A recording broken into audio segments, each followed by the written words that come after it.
The air inside the hall buzzed with light chatter, the clinking of glasses, and the occasional bursts of laughter from various corners. It was the annual Hancorp retreat, a night where the company shed its corporate skin and pretended, for a few hours, to be something lighter, more human. Han Jisu stepped through the large doors, his suit crisp despite the long flight from Tokyo. He hated these gatherings. To him, they were pointless shows of politeness and posturing. But his executive board insisted that being visible to employees helped build morale. He was tired, disinterested, and already planning to leave after 15 minutes. That was until he saw her. She wasn't doing anything special. She wasn't laughing with the others or basking in attention. She stood quietly by the refreshment table, her deep brown skin glowing beneath the soft lights, her long hair pulled into a neat bun, and her almond eyes scanning the room with detached curiosity. There was something about the way she held her glass, controlled, steady, careful. Not nervous, not shy, just intentional. Like someone who had mastered the art of remaining unseen. His breath hitched before he could stop it. Time didn't freeze. He wasn't the type to believe in cliches, but everything else blurred. He didn't recognize her, and that bothered him. He knew most of his department heads by face, if not by name. But this woman? She was a mystery. He turned to his assistant. "Who is she?" he asked quietly. The assistant followed his gaze. "That's Josephine Owayardu, sir. Head of strategy." His eyes narrowed. "How long has she been with the company?" 2 years, the assistant replied. "She was transferred from our London office. Brilliant. Reserved. Doesn't say much outside meetings." Han's gaze never left her. He wasn't interested in gossip. He wasn't interested in any woman, really. But as he watched her lift a plate of fruit and nod politely to someone who passed by, something shifted in his chest. A quiet stir. Not lust, not obsession. Just a deep, inexplicable pull. She turned then, just slightly, and their eyes met. It lasted only a second, but it jolted them both. She quickly looked away, her lips tightening as if annoyed at herself for letting the moment happen. Han tilted his head slightly, intrigued. He made his way through the crowd without even realizing it, the CEO now moving like a man possessed. But when he reached where she was already walking away, slipping through the sea of employees like smoke. The next morning, he called for her. Josephine stood in the doorway of his office, composed in a pale blue blouse tucked into navy trousers. Her face was neutral, her voice calm. "You asked to see me, sir?" He gestured for her to sit. But she did not. "I realized yesterday that we haven't been properly introduced, Miss Owayardu," he said smoothly. "I'd like to change that." "With respect," she replied evenly. "I believe our work speaks for itself. I've submitted quarterly reports consistently, and I've attended every board strategy meeting since my appointment. I assumed that was enough of an introduction. It wasn't hostile, but it was closed." He leaned back in his chair, folding his hands. Most people in this company scrambled to impress him. She stood still like a mountain. He liked that. Too much. "I'd still like to get to know you better," he said. "I appreciate the offer, sir," she replied, "but I'm quite comfortable maintaining a professional relationship." Then, without giving him a chance to respond, she bowed her head slightly and left. He watched her go, something close to a smile threatening the corner of his lips. It wasn't rejection. It was a challenge, and he hadn't felt so awake in years. That night, Josephine sat in her small apartment, the glow from the streetlights casting long shadows across the walls. She sat on the floor beside her bed, knees pulled to her chest, the silence pressing down on her. She didn't want this. Whatever this attention from the CEO meant, it was unwanted. It was dangerous. She knew men like him. Rich. Powerful. Used to getting what they wanted.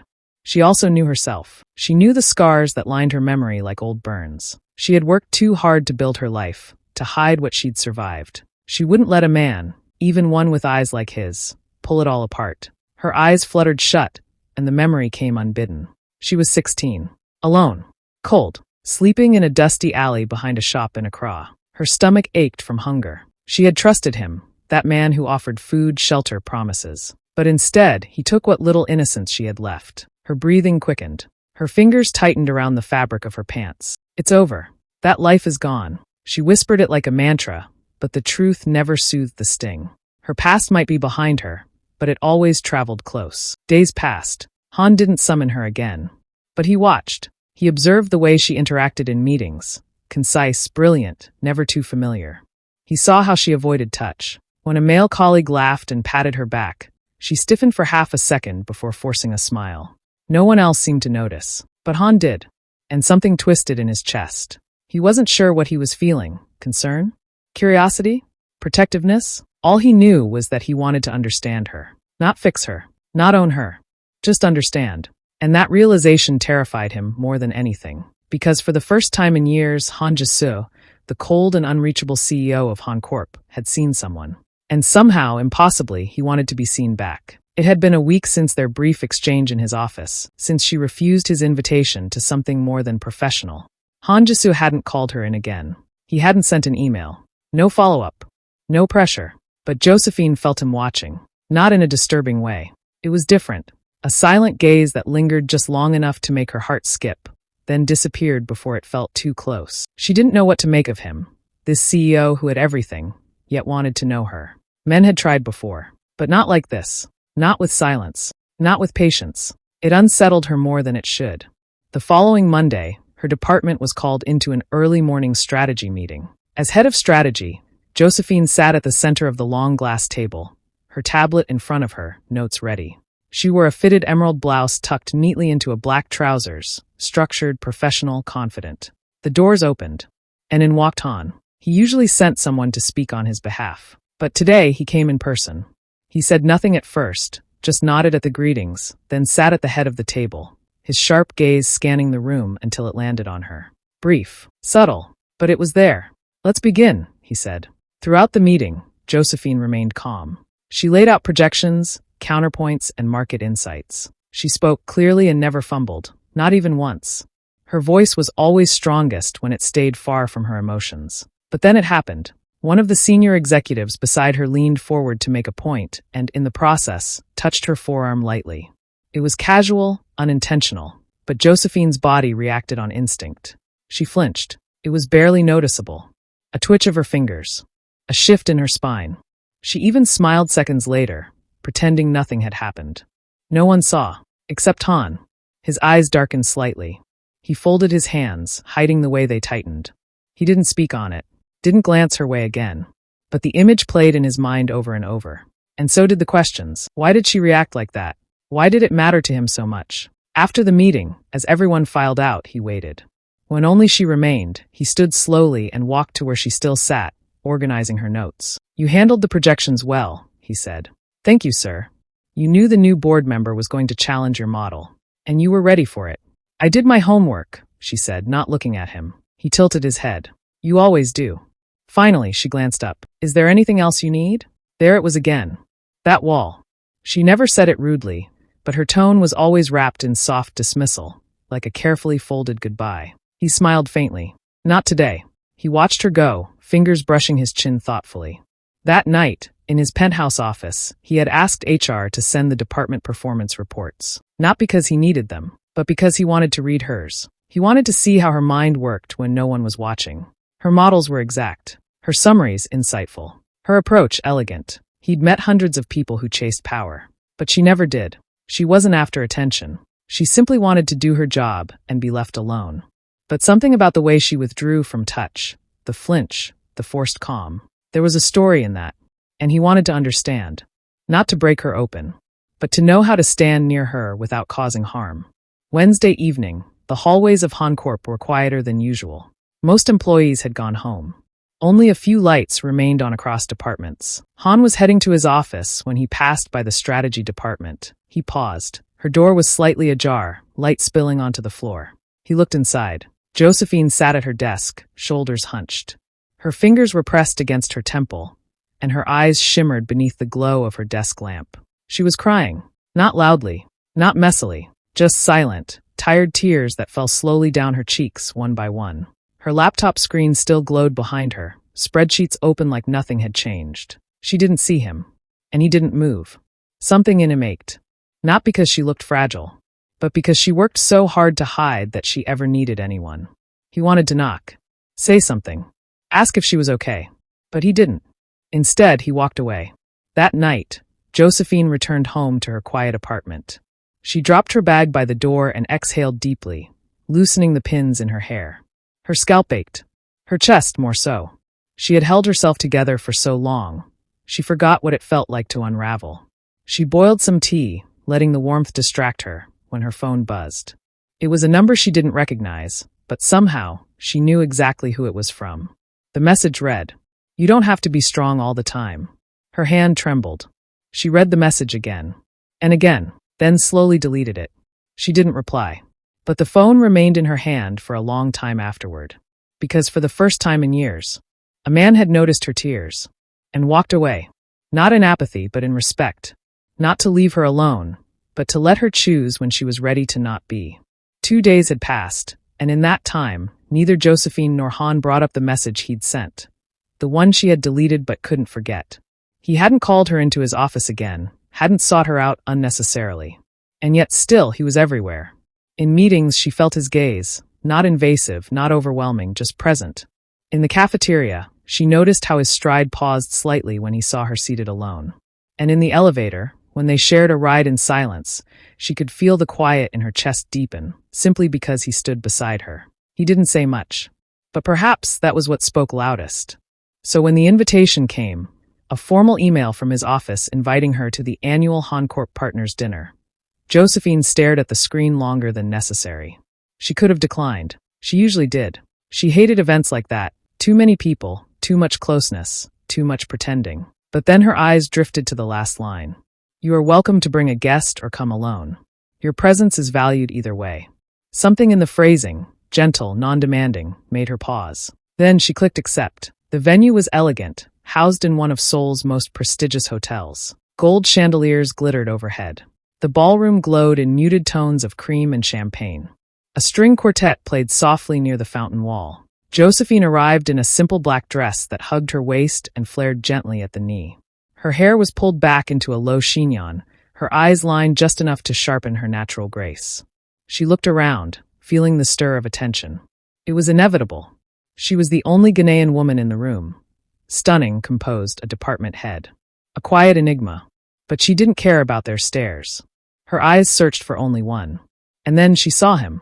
Han Jisu stood at the far end of the hall, dressed in a tailored charcoal suit, hands in his pockets, speaking with a few board members. The moment he saw her, he stopped mid-sentence. Their eyes met. Something passed between them, acknowledgement, warmth, and something neither of them could name. She approached slowly. He excused himself and met her halfway. You came, he said quietly. You invited me, she replied. I wasn't sure you'd accept. Neither was I. A faint smile tugged at his lips. You look professional, she offered dry. I was going to say beautiful. She looked away, hiding the way her heart thudded. They stood close, but not touching. The music floated gently between them. You don't have to stay long, he said after a beat. Just long enough for the photos, then you can slip out. I think I'll stay for the wine. He raised a brow. That's new, she shrugged lightly. People change. Or maybe they trust more. She didn't respond. But she didn't deny it either. Halfway through the evening, the mood shifted. A manager, young, tipsy, and clearly unaware of boundaries, stumbled toward Josephine with a sloppy laugh. You're the reason strategy's been killing it this quarter, he slurred, swaying. You have to tell me your secret. I'm sure hard work is too boring an answer, Josephine replied, polite but cool. He reached out to touch her elbow. Come on, just one trade secret. She froze. Not again, and also not here. Her body locked. Her mind spiraled and her throat tightened. Before her breath could catch, a figure stepped in. Han appeared beside her like a shadow unfolding. Excuse me, he said firmly, placing himself between Josephine and the man. You're drunk. And she doesn't owe you anything, not even conversation. The man blinked, stumbled backward, mumbled an apology, and walked off. Han didn't turn to her immediately. He gave her space. Waited.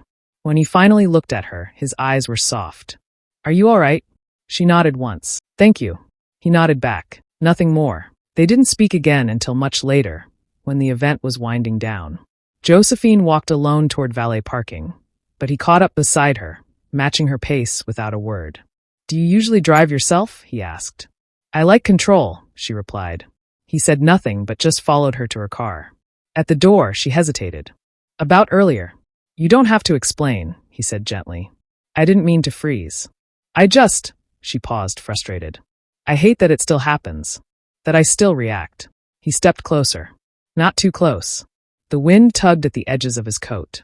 I don't see weakness when I look at you. She looked down. Then you're seeing wrong. I don't think I am.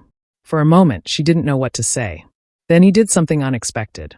He reached forward, slowly, carefully. Not to kiss her, not to hold her, but simply to tuck a loose strand of hair behind her ear. The moment his fingers brushed her skin, she gasped and stepped back. "Don't touch me," she whispered. Her voice trembled. He froze, then nodded. "Okay." There was no apology and excuses. Just quiet understanding. He stepped back and gave her space. "Thank you for coming," he said softly. "Drive safe." She got into her car and didn't look back until she was far from the hotel. The next day, he didn't bring it up. There were no awkward glances nor any tension. In the morning meeting, he greeted her as he always did, professional, calm, respectful. She kept expecting something to change, but it didn't. And somehow, that was what changed her. That night, as sleep claimed her, the dream returned. She was 16. Cold. Alone. Back in Accra, curled beneath a broken wooden stall, trying to disappear into herself. A shadow moved nearby, the same nightmare returning. The same helplessness. The same shame. But this time, she heard his voice. Not from memory and also not from her past. It was from now. "You're safe now." Her breath calmed in the dream. Her fists unclenched. And for the first time in years, the dream didn't end with her crying. The following morning, Josephine sat up slowly, blinking against the soft morning light that spilled through her bedroom curtains. The warmth from the voice in her dream hadn't left her. It was still there, gentle and steady like a hand resting over her heart. "You're safe now." His voice. She exhaled, letting the memory of it wrap around her. It wasn't the kind of dream that left her trembling or racing to the bathroom to cry in silence. No, this one had settled in her like soft rain, unexpected and quiet but healing. For the first time in a long time, she didn't wake up feeling broken. And that changed something. She decided to let him in. Just a little. At work, she didn't avoid him like she used to. She still kept her boundaries, still chose seats with space beside her and walked with her arms folded. But when Han passed her in the hallway and offered a soft good morning, she replied with a smile. Not just polite. It was real and he noticed.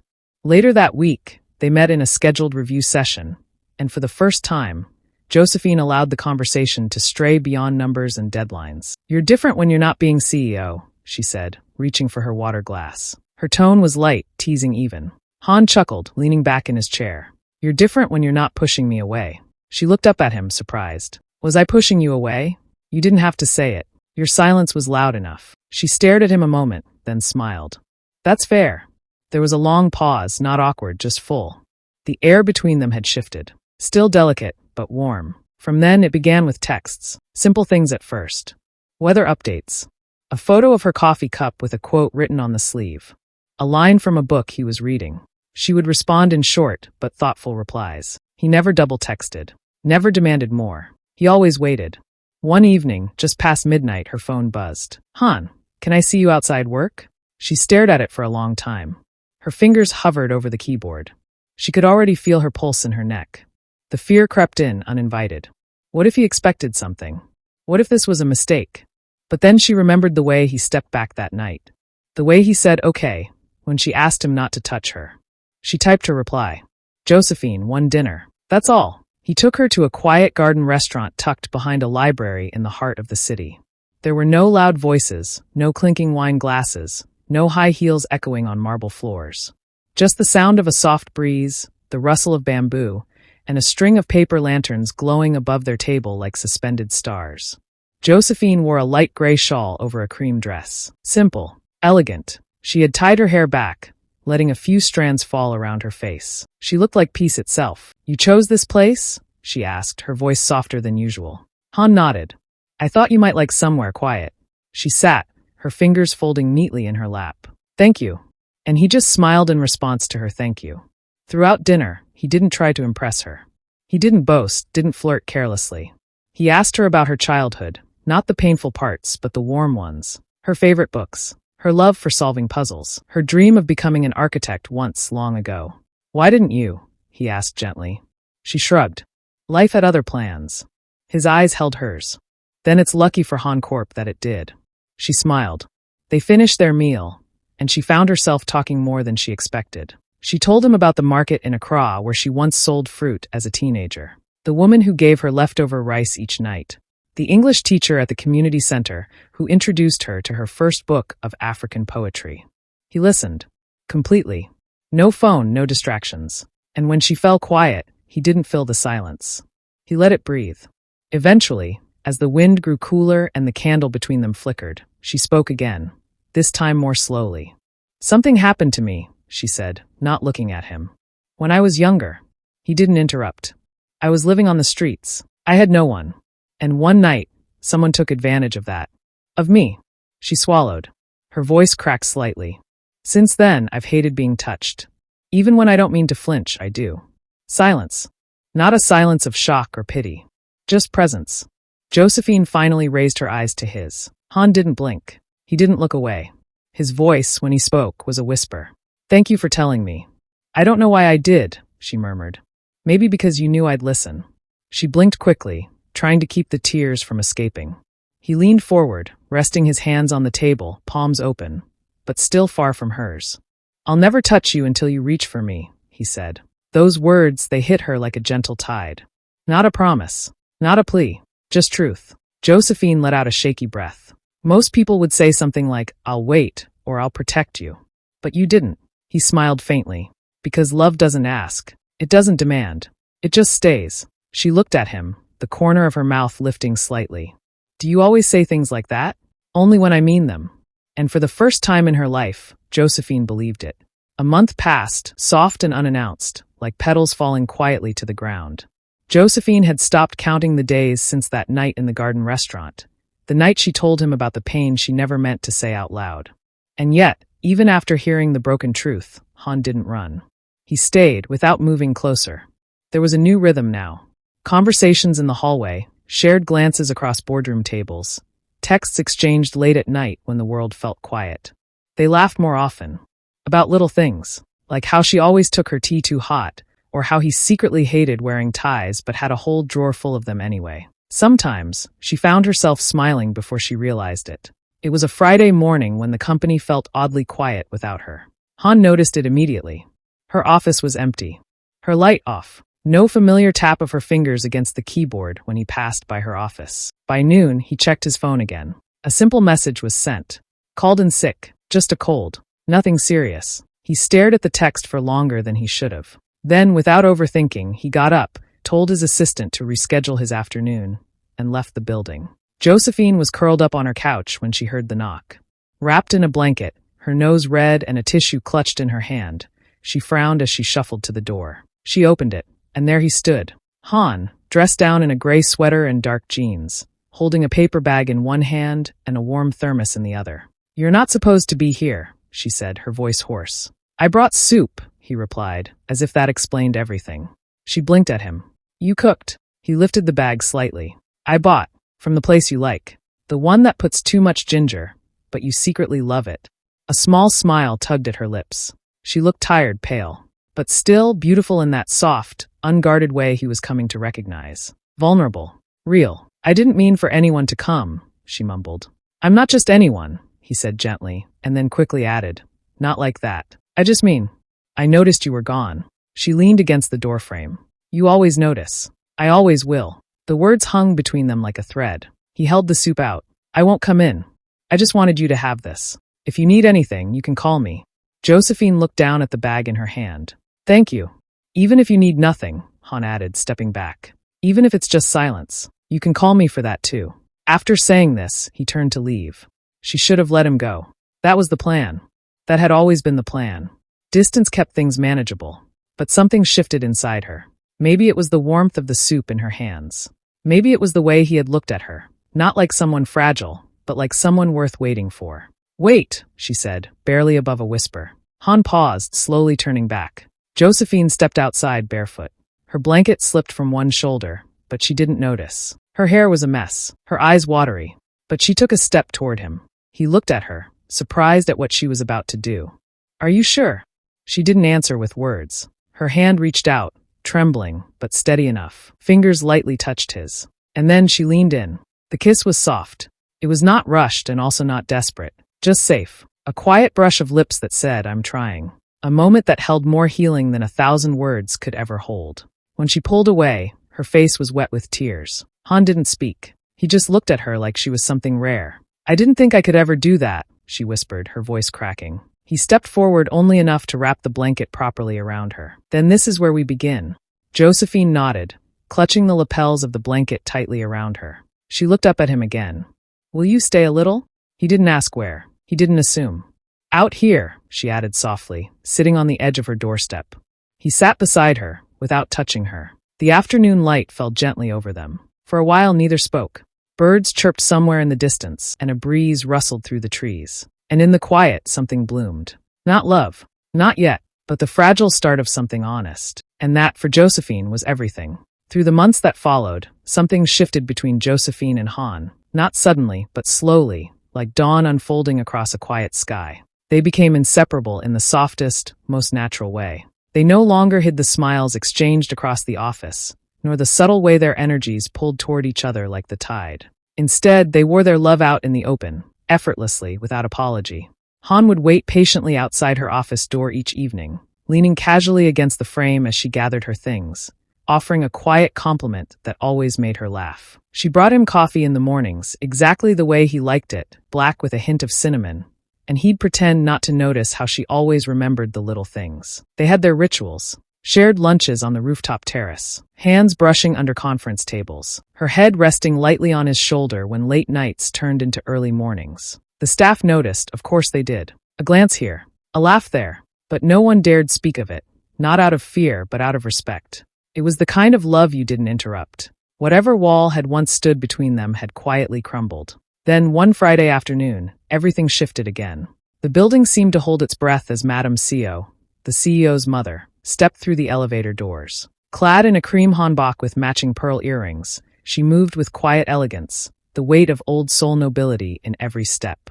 Her gaze swept the lobby like a queen surveying her court. Then, in a voice that brooked no resistance, she asked the receptionist for Josephine's office. The staff watched with wide eyes as she was escorted through the floor. Josephine looked up from her screen, startled by the sudden presence in her doorway. Madame Seo's eyes met hers, and something in them softened. So, she said gently, you are the woman my son has been smiling about lately.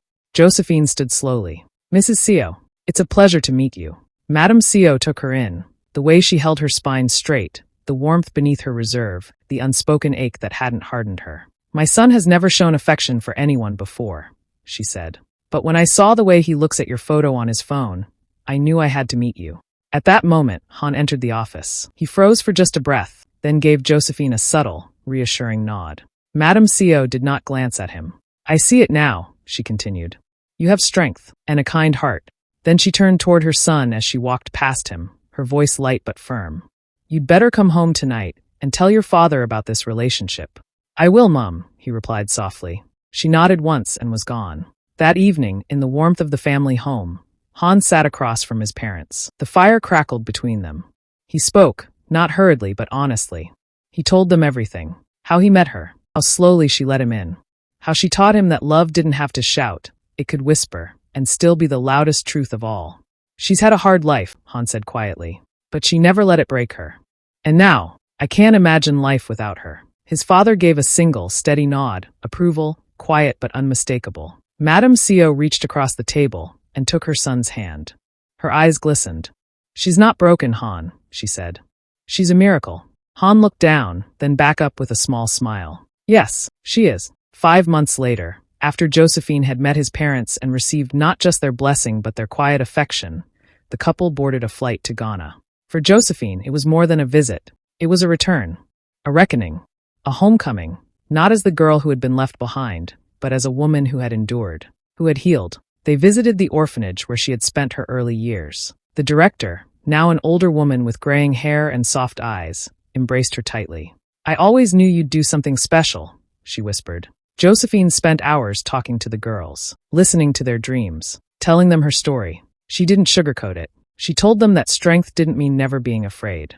It meant choosing to go on, even when the fear whispered louder. She brought books, clothes, supplies, but mostly she brought hope. Han watched from a distance, watched how the children clung to her hands, how her eyes sparkled when she laughed. He had never loved her more than in that moment.